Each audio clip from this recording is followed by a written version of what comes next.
Hello everyone. आपण लास्टमध्ये बघत आलो होतो, की जे काही लोअर ज्युडिशियल सिस्टम्स आहे, ते कशी काम करते. डिस्ट्रिक्ट मजिस्ट्रेट असेल किंवा डिस्ट्रिक्ट कोर्ट जज असेल, तर त्यापर्यंत आपण पोहोचलो होतो. सो आता या सेशनमध्ये, या रेकॉर्डिंग सेशनमध्ये आपण इंडियन ज्युडिशियल सिस्टम, ज्यामधलं लोअर ज्युडिशियल सिस्टम जे आहे, ते आपण बघणार आहोत. ज्यामध्ये आपल्याला criminal court, court of revenue and Lok Adalat बघायची आहेत. सो फर्स्ट आहे क्रिमिनल कोर्ट.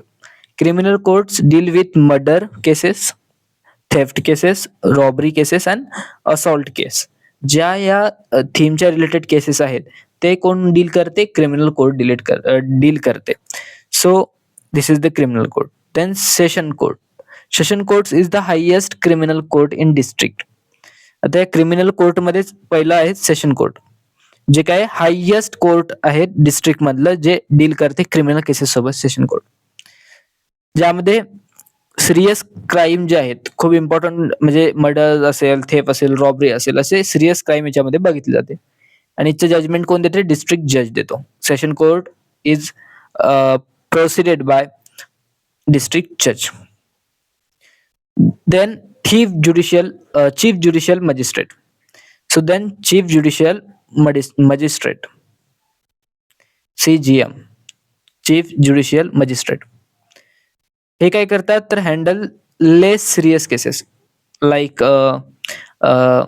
ज्यामध्ये आपण म्हणू शकतो की कॉरलिंगच्या केसेस असतात किंवा कॉन्फ्लिक्टच्या केसेस असतात. तर या सगळ्या केसेस जे आहेत, ज्याला लेस इम्पॉर्टंट केसेस आहे, ते चीफ ज्युडिशियल मजिस्ट्रेट बघतात. Can not give death or life sentence. तर हे चीफ ज्युडिशियल मजिस्ट्रेट हे डेथ पनिशमेंट किंवा लाईफ प्रिझनचं जी पनिशमेंट आहे ती देऊ शकत नाही. नंतर आहे मजिस्ट्रेट कोर्ट्स. त्यामधलं आहे first class magistrate court, second class magistrate court आणि third class magistrate court. So first class magistrate कोर्टमध्ये तिथे प्रोसिडिंग जे आहेत, ते 3 इयर पर्यंत जेल देऊ शकतो आणि फाईन देऊ शकतो तो 5 रुपयेपर्यंत दंड, 5,000 पर्यंत काय शकतो, पनिशमेंट देऊ शकतो first class magistrate. Second class magistrate court काय करू शकतो? 2 इयर पर्यंत जेल देऊ शकतो आणि स्मॉल पनिशमेंट लाईक 1,000 रुपयेपर्यंत पनिशमेंट देऊ शकतो. थर्ड क्लास मजिस्ट्रेट काय करतो? व्हेरी मायनर केसेस बघतात. कॉरलिंग केसेस असेल, रॉयल्टिंग असेल, can not give imprison more than 1 month. फक्त 1 महिन्यापर्यंत ते काय करू शकतात? इम्प्रिझनमेंट देऊ शकतात त्याच्या. सो थर्ड क्लास मजिस्ट्रेट आहेत, जे कोर्ट आहेत, ते खूप मायनर केसेस बघतात, ज्यामध्ये कॉरलिंग, रॉयल्टिंगच्या केसेस बघतात. आणि हे जे कोर्ट आहे, ते 1 मंथपेक्षा इम्प्रिझनमेंट एखाद्या पर्सनला देऊ शकत नाही. म्हणजे एखाद्या पर्सनला तो फक्त 1 मंथपर्यंत इम्प्रिझनमेंटची पनिशमेंट देऊ शकतो. नेक्स्ट आहे court of revenue.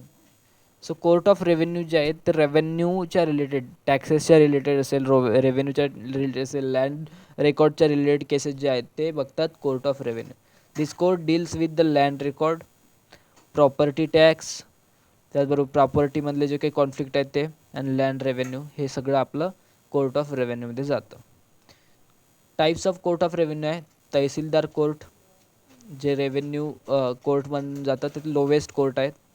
Collector court जे आहे, ते डिस्ट्रिक्ट लेवलवर असतं आणि बोर्ड ऑफ रेव्हेन्यू हे हायेस्ट आहे.